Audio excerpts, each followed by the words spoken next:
Queridos hermanos y hermanas, vamos a continuar con este video, cuyo título hemos puesto, El Evangelio y la Divina Voluntad, vengan a descansar un poco, segunda parte. Ahora vamos a proceder a la lectura del volumen 3 del Reino del Fiat en medio de las criaturas sobre este tema del descanso. ¿Y qué le dice Luisa en este escrito? Luisa nos dice: encontrándome fuera de mí, me parecía que era de noche y veía todo el universo, todo el orden de la naturaleza, el cielo estrellado, el silencio nocturno. En una palabra, me parecía que todo tiene un significado. Mientras miraba esto, me parecía ver a nuestro Señor que, tomando la palabra respecto a lo que veía, dijo, habla Jesús: toda la naturaleza invita a un reposo. Pero ¿cuál es el verdadero reposo? Es el reposo interior. Mira las estrellas, centelleantes de luz, serena y suave, no cegadora como el sol. El sueño, el silencio de toda la naturaleza, de los hombres y hasta de los animales, todos los cuales buscan un lugar, una cueva para estarse en silencio y reposar del cansancio de la vida. Si esto es necesario para el cuerpo, mucho más para el alma. Es necesario descansar en su propio centro, que es Dios. Mas, para poder descansar en Dios, es necesario el silencio interior. Como para el cuerpo es necesario el silencio exterior, para poder adormecerse plácidamente. Qué consejo que nos da el Señor. El verdadero descanso es descansar en Dios. Pero para eso necesitamos el silencio interior, así como el cuerpo. También cuando quiere descansar, quiere estar en silencio. ¿Cómo podemos descansar, por ejemplo, si al lado de nuestra casa hay una fiesta con un ruido de alto volumen por la música estridente? No se puede descansar. Más aún, ¿cómo puedes descansar en tu interior si tú estás, aunque sea con el silencio exterior, pero interiormente estás preocupado, temeroso, estás, piensa y piensa en tus ambiciones, preocupado, acaso algo que no va a suceder inclusive, pero tú te anticipas ya a la preocupación estúpida, como dice ahí, y al miedo estúpido, como dijo Jesús en los escritos de María Valtorta. Con la loca de la casa ahí, no puedes descansar en Dios, porque Dios lo que es un Dios de paz, de amor, de tranquilidad, de serenidad. Por eso dice Jesús: aprended de mí que soy manso y humilde de corazón. Entonces ahí, cuando tú también reflejes lo que es ese Jesús, que confía en el amor de su Padre, ya viviendo la divina voluntad, la absoluta confianza de que Jesús está en mí y yo en Él. Entonces, ¿qué me puede pasar? ¿Qué me puede preocupar? Lo mejor es abandonarse en la voluntad de Dios para que venga esa paz interior. Por eso les decía esa calculatoria que para mí es hermosa, que les recuerdo. Eso que le dictó el mismo Espíritu de Dios al Padre Dolindo Rotolo. Cuando estamos así preocupados por un problema de salud, económico, familiar, etc. Oh Jesús,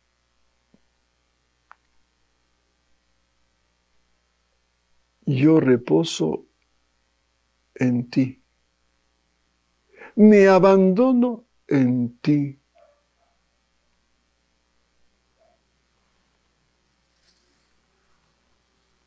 y termina con una frase lapidaria.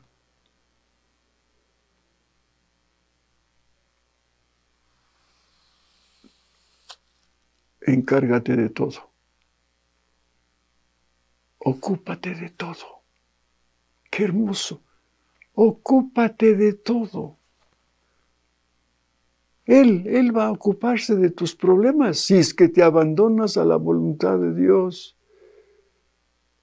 Entonces vendrá la paz, pero hay que tener fe.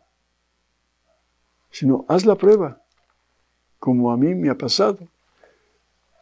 ¿Cuántas veces he tenido problemas?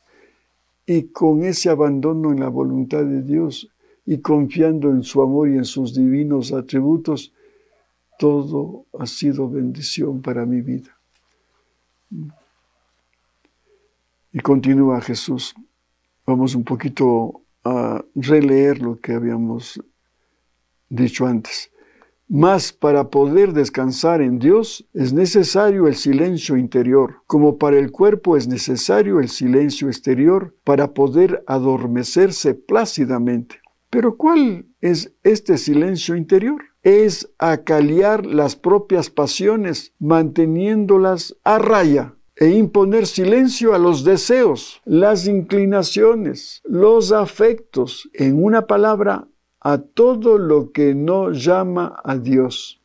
Claro, porque si tuviéramos esa presencia de Dios en el rato que estamos orando y en el rato que queremos hacer silencio, pues va a venir ese consuelo, esa presencia divina en una mente acallada, silenciosa, no llena, como dice aquí, de inclinaciones, de deseos, de afectos, etc. Continúa Jesús. Ahora bien, ¿cuál es el medio para que el hombre llegue a esto? El único medio absolutamente necesario es destruir el propio ser según la naturaleza, reducirlo a la nada, como nada era antes que fuese creado. Y cuando haya reducido a nada su ser, recobrarlo en Dios. Sí, nosotros que hemos venido del amor conyugal de nuestros padres. No existíamos. Todo ha sido contribución para nuestra existencia corporal y humana de la unión conyugal de mi papá y de mi mamá. Pero con las verdades que estamos conociendo, quien infunde el alma es Dios. Porque ya en el pensamiento de Dios estábamos ya, desde la eternidad. Y solamente en el tiempo ya nuestro, no temporal, esperaba esta relación del amor de nuestros padres para, en esa unión, pues crear el cuerpo. Pero el alma ya estaba en el pensamiento de Dios, sino que se hacía realidad en el tiempo nuestro, repito, en esa relación conyugal. Ahí ya estaba una vida, con su cuerpo y alma. Entonces, ya conociendo estas verdades, dice el Señor, y cuando haya reducido a nada su ser, recobrarlo en Dios. Entonces, como de Dios venimos, qué lindo tener este concepto claro. Dios me creó. Y como Dios es un Dios de amor, un Dios bueno, soy el hombre más dichoso porque me creó por amor. Tengo un papá extraordinario, amoroso, poderoso, misericordioso y todos los atributos que Él tiene, que nos deja para nosotros. Hija mía, continúa Jesús, todas las cosas tienen principio de la nada. Esta misma máquina del universo que tú contemplas con tanto orden, si antes de crearla hubiese estado llena de otras cosas, no habría podido poner mi mano creadora para formarla con tanta maestría y hacerla tan espléndida y adornada. A lo más habría podido destruir todo lo que podía existir. y luego rehacerla a mi gusto. Pero estamos siempre en que todas mis obras tienen principio de la nada. Y cuando hay mezcla de otras cosas, no es decoroso a mi majestad bajar a obrar en el alma. Empero, cuando el alma se reduce a la nada y sube de nuevo a mí y toma su ser en el mío, entonces yo obro en ella como el Dios que soy y el alma encuentra el verdadero reposo. Así ves que todas las virtudes tienen principio de la humildad y el anonadamiento de sí mismo. Entonces, qué bueno que cuando vayamos a tener ese encuentro con Dios, en el momento que vamos a hacer oración, qué bueno, ¿no? Hacer silencio exterior, pero sobre todo un silencio interior. Y cuando estás ya con esta fe de que Dios por amor te creó desde toda la eternidad, tener esa fe y esa seguridad de que Dios está en ti. Entonces, eleva tu espíritu a esta realidad. Y no como aquí nos comenta el mismo Señor, que estamos preocupados con una serie de afectos, de emociones, de aspiraciones, de ideales, todo humanos. Y eso nos perturba, nos puede llenar de proyectos ambiciosos, o qué sé yo, si alguien te ha ofendido, estar en esa mente todavía y en tu corazón llevando un resentimiento y una falta de perdón. Por eso el mismo Jesús nos aconseja, ¿no? Si tienes algo contra tu prójimo, anda, reconcíliate y vuelve a hacerme tu ofrenda. ¿Qué mejor ofrenda en el momento de la oración? Ya haber perdonado de corazón a esa persona que te ofendió. Entonces la ofrenda, tu encuentro con Él va a ser grato.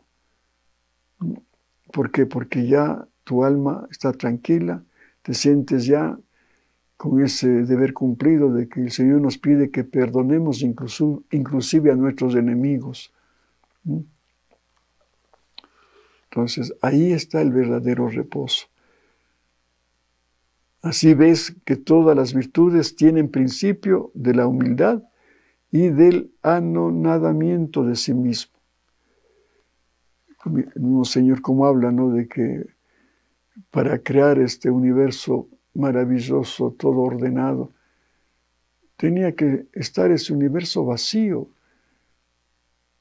para Él ir poniendo en orden todas las cosas creadas. Igual en nuestro ser, si nos despojamos y hacemos este vacío quitándonos todas nuestras preocupaciones, ambiciones, temores, angustias, te haces la nada, ahí va, poniendo en orden ya esos atributos que te quiere dar: la paz, el amor, la justicia, la providencia, la misericordia. Luisa dice, después de lo que acabó de hablar Jesús, ¿quién puede decir cuánto comprendía acerca de lo que me decía el bendito Jesús? Oh, cuán feliz sería mi alma si pudiese llegar a destruir mi propio ser para poder recibir de mi Dios su ser divino. Oh, cómo me ennoblecería, cuán santificada quedaría. Pero qué necedad es la mía.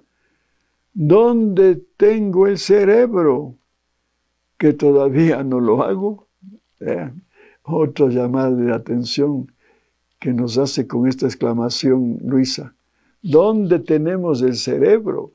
Sí, en las cosas del mundo, en las preocupaciones del mundo, en las ambiciones del mundo, en todo lo temporal y pasajero,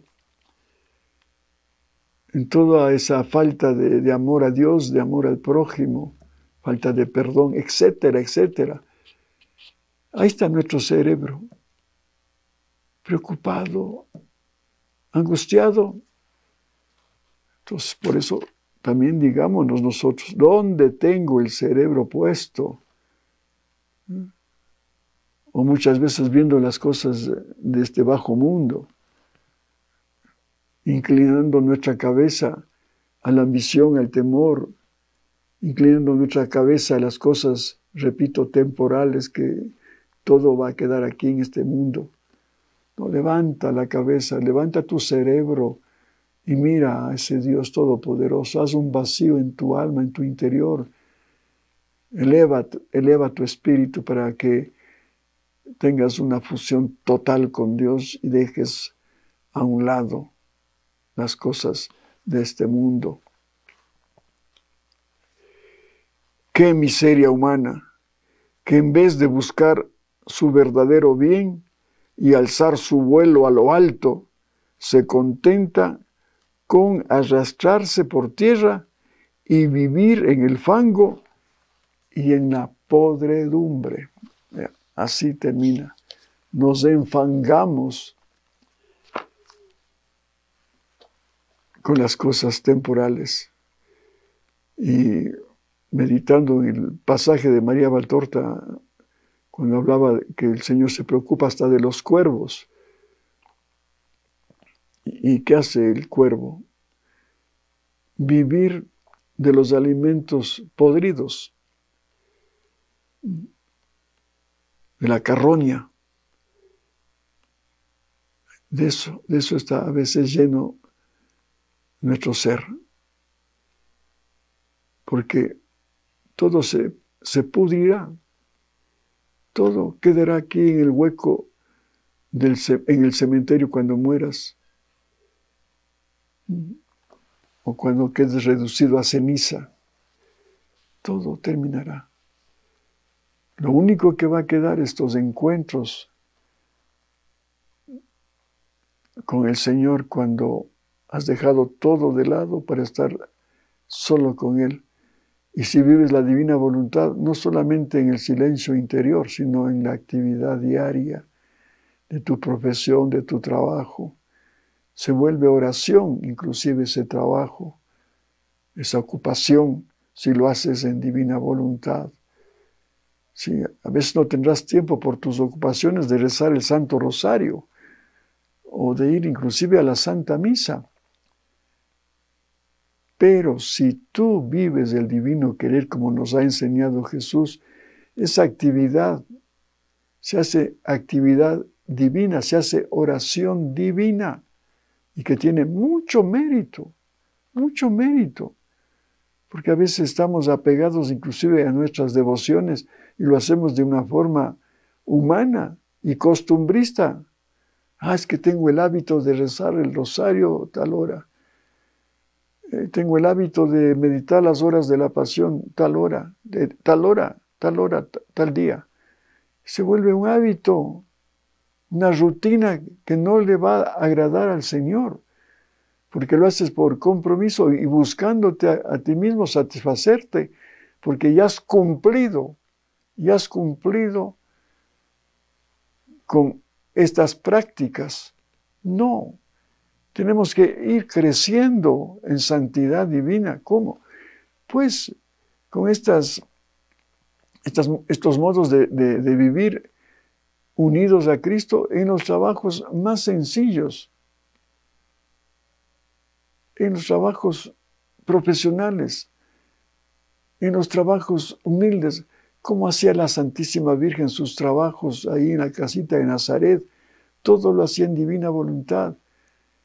Y es la reina de cielos y tierra porque ella no tuvo una actividad externa donde la aplaudieran por sus prodigios humanos, no. Calladita, en silencio, viviendo esa vida interior y haciendo las labores que toda ama de casa hace, pero haciéndolo en divina voluntad. Era la mujer orante por excelencia, de oración divina. Por eso está sobre los ángeles, sobre los santos, sobre los bienaventurados, y la reina de cielos y tierra. Y eso se nos debe grabar no está en hacer cosas espectaculares para que te aplaudan. No, aquí es un encuentro con Jesús en cada acto que tengas que hacer en tu vida. Bien, entonces, queridos hermanos y hermanas, ha sido nuevamente un gusto poder compartir este escrito extraordinario que hemos leído de este volumen 3. Continuaremos con la tercera parte de este video, donde iremos profundizando ya en otros volúmenes sobre el verdadero descanso que debe uno tener en Dios. Es ese reposo que nos ha hablado el Señor, el verdadero reposo, estar unido a Dios. Y ahí vas a tener el descanso perfecto. Te va a dar mucha paz, mucha confianza, mucho optimismo. Queridos hermanos, repito, hasta pronto si Dios lo permite.